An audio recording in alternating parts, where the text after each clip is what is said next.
Episode 3. The Great Departed Soul. Oh, the return of the Great Departed Soul. The grand end of the century Great Exhibition of London. Surely there is not a soul who has failed to hear of it. Wondrous new works of culture and industry from every corner of the globe had converged on Hyde Park,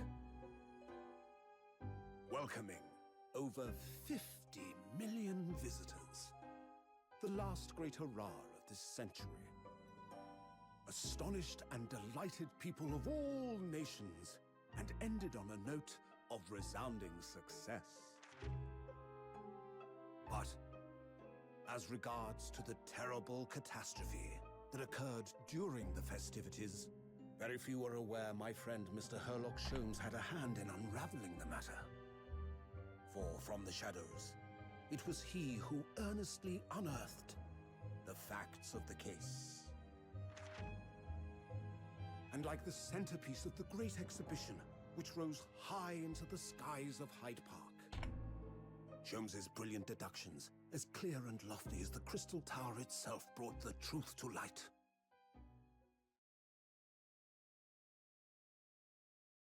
Well, it's that time again, everybody. Another case to solve, another way to go. Ground of the great exhibition, which is absolutely packed with people.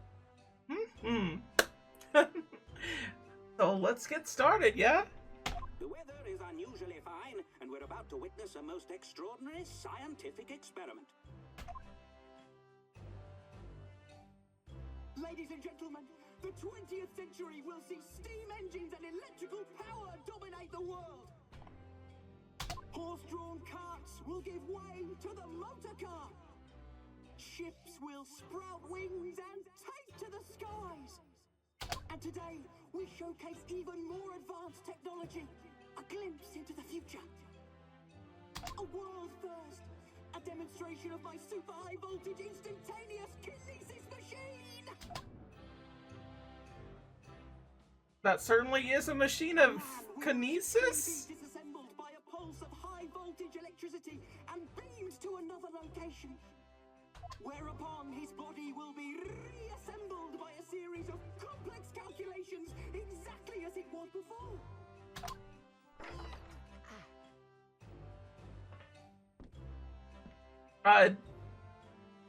It sounds like you're just gonna murder the guy. In either a physical sense or, like, you know, metabolical. In but a few moments from now, this gentleman will, in the blink of an eye, complete an incredible journey through the air. To arrive an instant later on the Crystal Tower behind you! This one, yes. Whoa!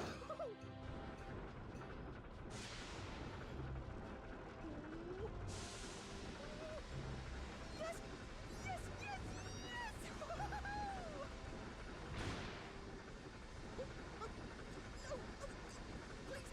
For once, I would like one of these things to work, you know? Just once.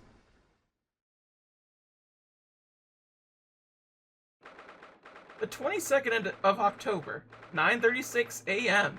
Sholmes' suite.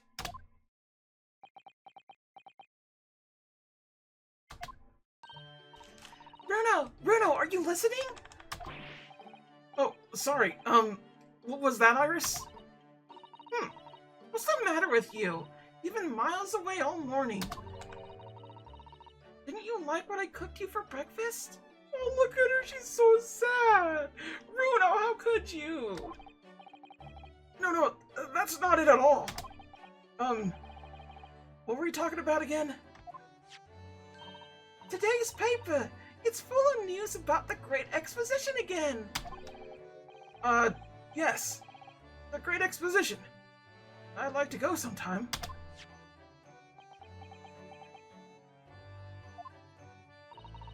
You're really not your usual self today. You seem very down. Don't you agree, Hurley? Did you say something, Iris? Oh gosh, you're even more down!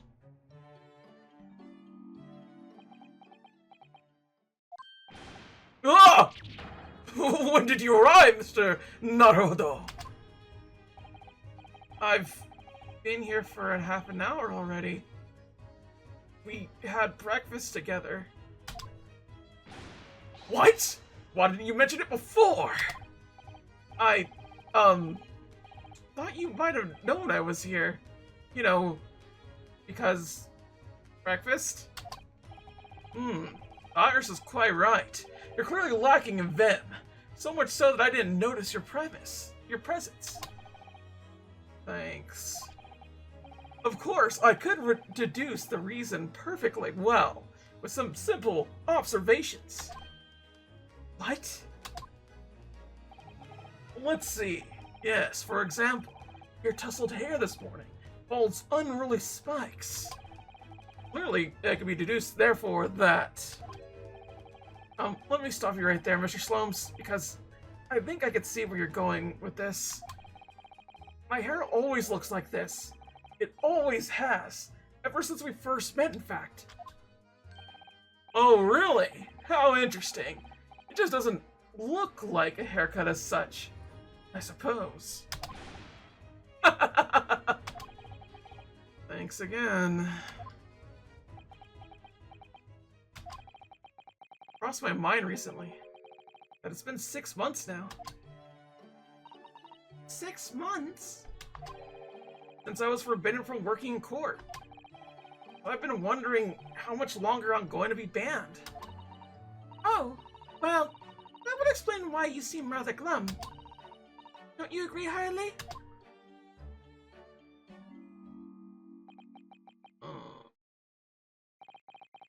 Did you say something, Iris? Back to moping? He mows with the best of them, I'm just saying. What's the matter with Mr. Slomes today?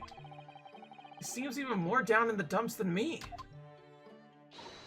I know, and the great exposition has opened! You'd think he'd be excited. Oh, why don't we all go to see it together? I want to! Of course I do! I can't. Not for the time being. Why not? Why not? Why not? Because I'm a great detective, after all. So you're embroidered in some tricky case that you can't be distracted from? Is that it? I don't remember hearing that you're working on a case, Hurley.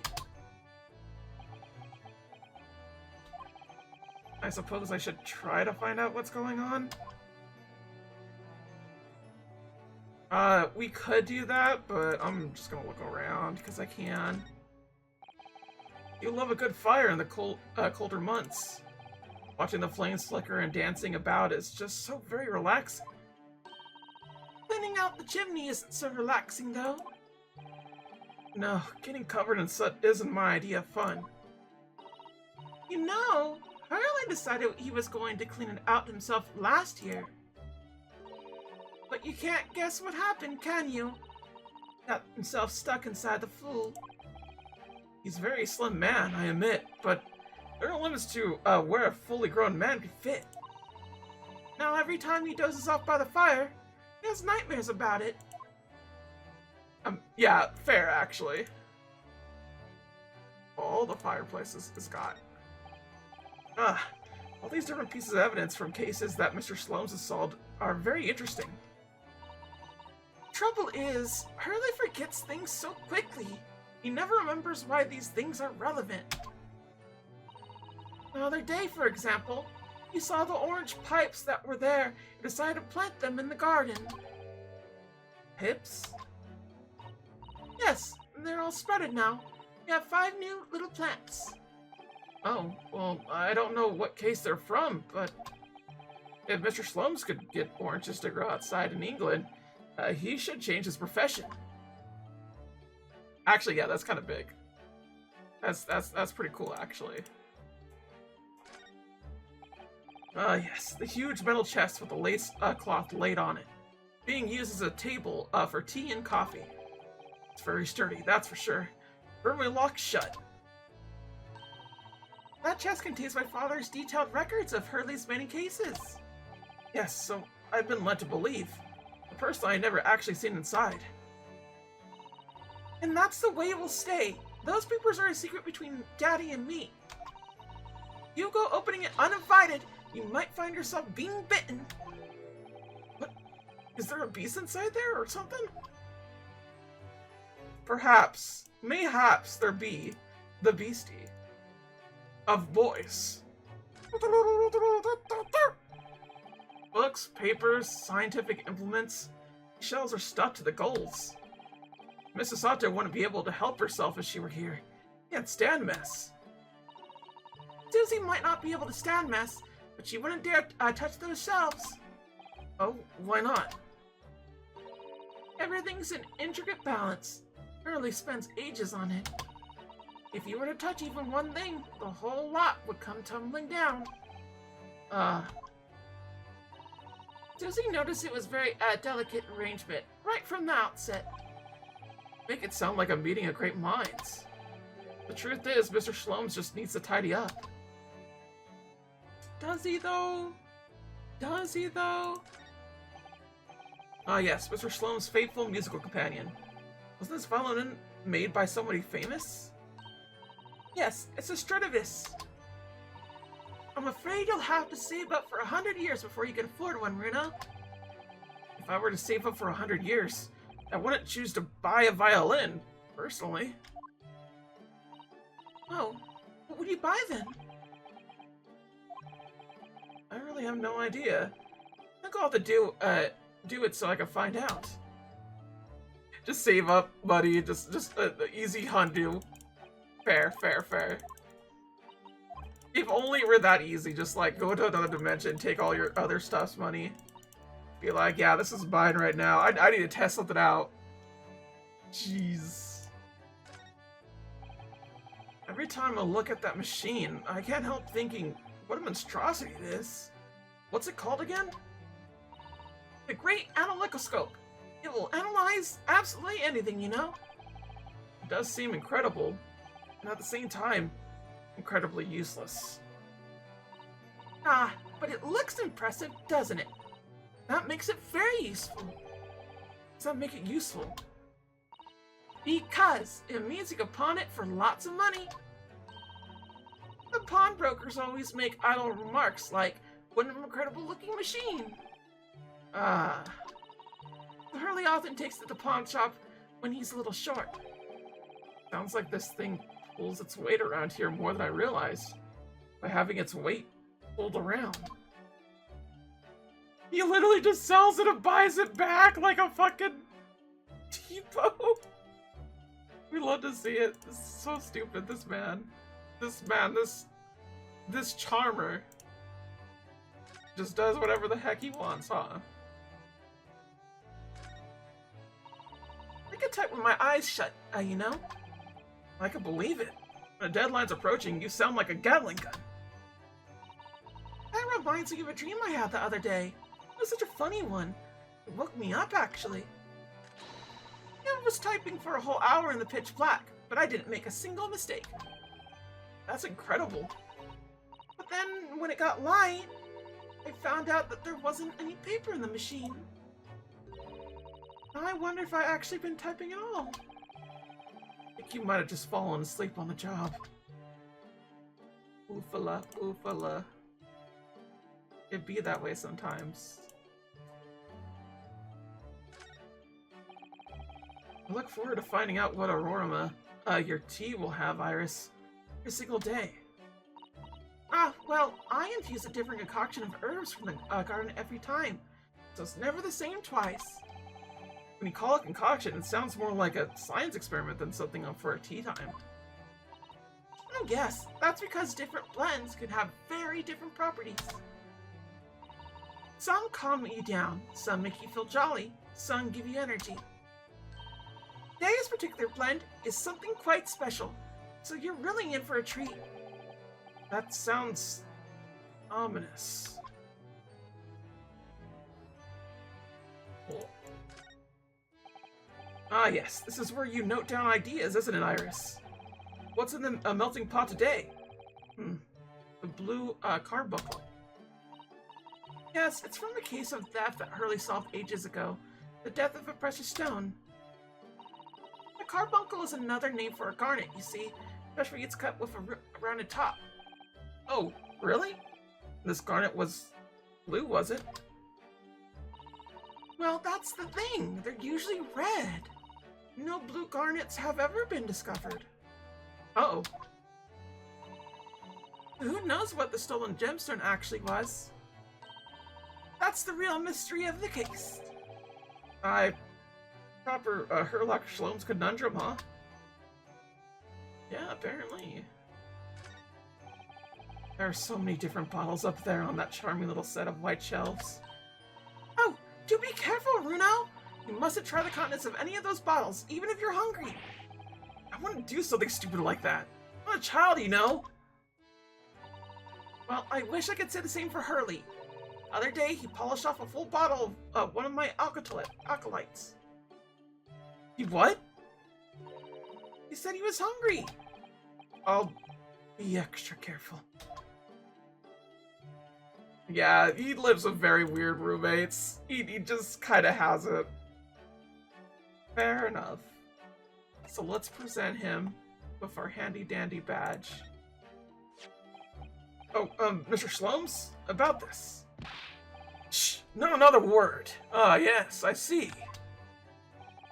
This would be a collar for a breed of miniature canine with a particularly long neck and for winter use. Actually, it's the armband I always wear that symbolizes my role as a defense lawyer. Precisely, which leads us to but one conclusion. Your arm is, in fact, the particularly long neck of a miniature canine. I'm starting to wish I never showed him this now. The man's barking mad. Okay, well, that's enough of that then. Your gloomy mood. Are you investigating a particularly tricky case at the moment, Mr. Sholmes?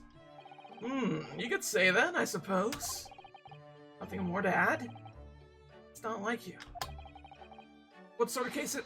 Shh! Quiet, Mr. Naruhodo. We must now discuss it here. You never know who might be listening. You're acting very strangely, Hurley. What do you mean, Iris? Usually, the more mysterious and complicated a case is, the better Hurley's mood. Ah! Is it really a case that's bothering you? Iris, please! You mustn't exercise your astute powers of observation and induction on me without invitation. Remember what I always say. Put yourself in the shoes of the individual about whom you're making deductions. You say that? Do you? You, Mr. Sholmes? Never mind. Once I've had a cup of tea, let's make my way at once to the crime scene. That was a deep sigh. Okay, so what about 6 months ago then? Half a year ago now. I took on the defense of a young girl in the trial heard at the Old Bailey. What at first seemed like a simple case of murder that took place at the London pawnbrokery turned out to be one part of a much more far-reaching plot and involved the British government. During the course of that trial, it was found that I made an unavoidable, yet at the same time, unforgivable mistake. Words fail me. This situation is utterly deplorable. Mr. Naruhodo. But yes, my lord! I will decide upon your fate following the conclusion of this trial. Of course, my lord. And I have my right to represent people in court revoked. I was told I had to spend my time in research and study. That's what I've been doing. You have, haven't you, Runo? Reading all those big, fat tomes about British law up in your room. The notes about Hurley's, Sholmes' old case. Brewing Iris' special blend of tea. Fetching my daily bread for me. You become something of a manservant around here. Start on the silverware next, Mr. Naruhodo. Well, I'm thinking of going to ask the powers that be to reconsider. Specifically Lord Strongheart at the British Supreme Court on Whitehall. Lord Strongheart?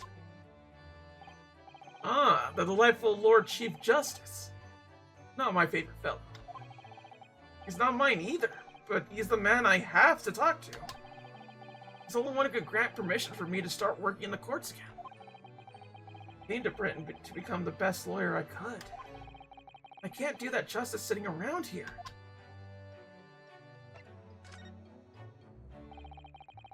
The whole of London has been swept up in this great exposition, hasn't it? The most advanced science and the most modern technology, the finest works of art and feats of engineering. For the next 6 months, our capital will be showcasing these things, and the world will be watching. Oh, do you know what I like to do? I like to look down on London from one of those lovely balloons. Look down on? Do you mean those things? Fly? Yes, of course. They fly high in the sky. Don't even need wings to do it. All you need is hot air. But how? How does hot air have anything to do with flying? It makes no sense! I can't understand it at all. That's true of a lot of new scientific discoveries. Most people can't understand them at first. But in 100 years' time, all these things will be just common knowledge. I suppose they might be. Mind you, some of the science being demonstrated seems very questionable. Something went wrong on the open experimentation stage yesterday, apparently. There was a huge explosion. Still, I wish I'd seen it, though. I'd love to see how bad some of those scam experiments really are. Says the innocent 10-year-old girl. See here, every page of this paper can carry some article or other about the Great Exposition. But the brighter things shine, the darker the shadows that are cast behind them. Personally, I find myself drawn to the darkness, to the impenetrable. That is my proper atmosphere. Okay. Mr. Broody Man, what about you? Shadows cast behind? Is that a metaphorical way of referring to the back of a page of paper? Apparently. Let's see if we could present it to him real quick. Present! Okay, so he's not gonna talk about this. He ain't doing it. Fair enough. Sad face. Please let me leave. Okay, I don't know I can. Have I not? What else can I do? What else can I look at? I don't think there is anything else. I don't think I'll be able to move either. Converse, can't do that. So what can I do?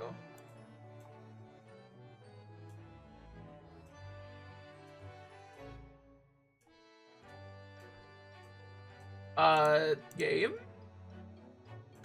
Game? I did that, and I kind of don't really have another way to go about things.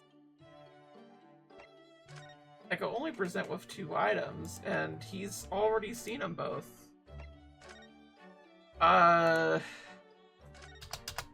Maybe we do this again, I don't know. I'm a little confused how it's just like, oh, this and that. Oh, what if we look at the paper? That's, we might have to look at the paper. Okay. Examine.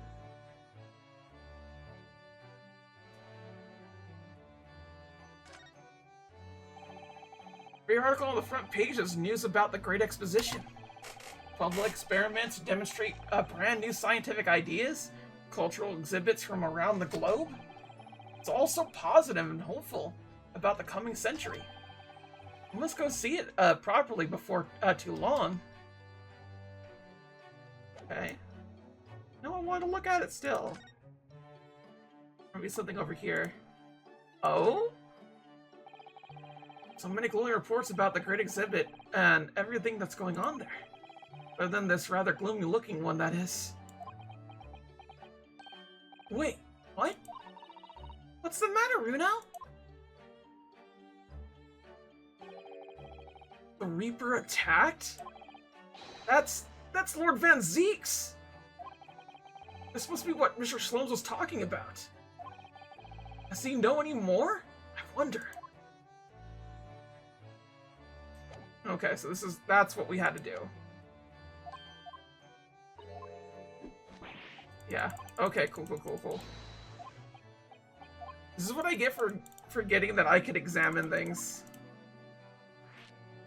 A Reaper attack. It says in the paper that Lord Van Zeeks was attacked? That's terrible! You know the legend of the Reaper of the Bailey, of course, don't you? Only too well, in fact. Yes. Prosecutor, Bark Van Zeeks. They say that if the Reaper is the prosecutioner in the case, there's no salvation for whoever's in the dock. Even if the defendant is found not guilty. Once the Reaper has someone in his sights, one way or another, that person's time left on the earth will be short. London's finest rogues always find ways around the law. They'll stop at nothing to secure acquittal at trial. Falsifying evidence, paying shabby witnesses, threatening jurors, bribing judges.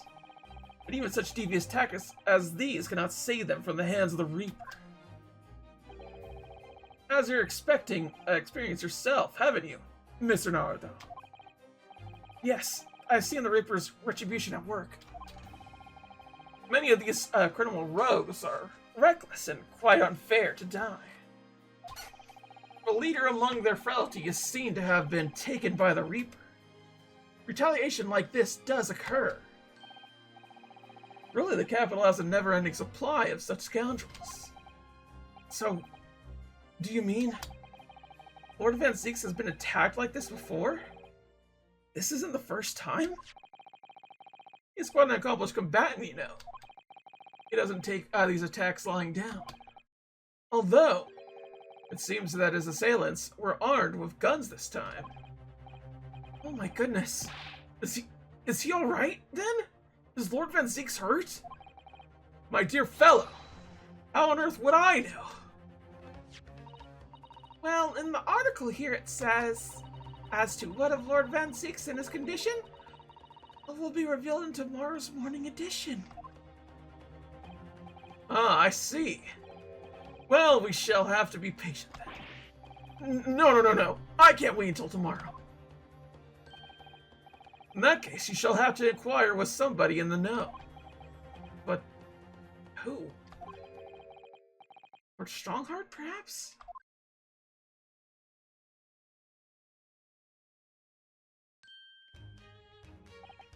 Well, I must be leaving now. Yes, understood. See you later, Mr. Slums. Ah, you really are a shameless liar sometimes, my dear fellow. What? You seek to put me off my guard and follow me, don't you? Well, you would be wasting your time. Thought hadn't crossed my mind. Now I'm wondering where you're going. Well then, see you later indeed. Listen to him, still laughing on his way out of the door. Oh, she's so cute. All right then, Runo, let's get going. Oh, Iris? What are you wearing? I got changed into my, go to the Great Exposition. You're going to take me. What? But I was just about to go to the Supreme Court. Oh, well, that sounds fun, too. You're going to take me there, then. All right, fine. Just lower the weapon, would you? Of course, and after the Supreme Court, then we'll go to the Great Exposition. Okay then. I guess we're doing that. Next time, everybody. We's gonna go to the Lord Chief Justice's office. Till then, though, thank you all for watching. Sayonara. Bye-bye.